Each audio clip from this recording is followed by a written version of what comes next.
গেল অর্থ বছরের জুলাই থেকে এপ্রিল ভ্রমণ খাত থেকে রফতানি আয় এসেছে $45 কোটি।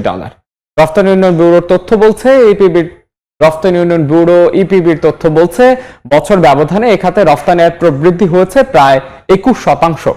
তবে তা লক্ষ্যমাত্রা থেকে খানিকটা পিছিয়ে। গেল অর্থবছরের প্রথম 10 মাসে সেবা খাতে রফতানির লক্ষ্যমাত্রা ছিল $701.45 লাখ। তবে এ সময় দেশে রফতানি আয় এসেছে $596.98 লাখ। অর্থাৎ লক্ষ্যমাত্রার চেয়ে রফতানি কমেছে 14.89%।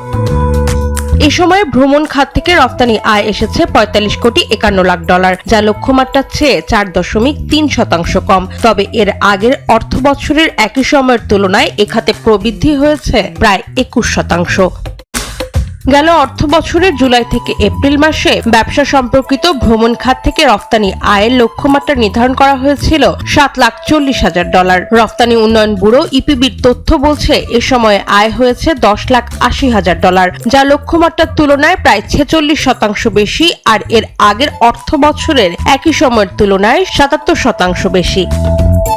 এই সময় শিক্ষা সম্পর্কিত ভ্রমণ থেকে রফতানি আয় এসেছে $4.44 লাখ, যা লক্ষ্যমাত্রার তুলনায় 11% কম। আর পর্যটন খাতে রফতানি আয় এই সময় লক্ষ্যমাত্রার চেয়ে কমেছে 10%, আর এর আগের অর্থ বছরের একই সময়ের তুলনায় কমেছে 1.3%। অন্তরা সেন, সময় সংবাদ। 4 দশক ধরে আপনার ফাইন্যান্সিয়াল পার্টনার আইডিএলসি।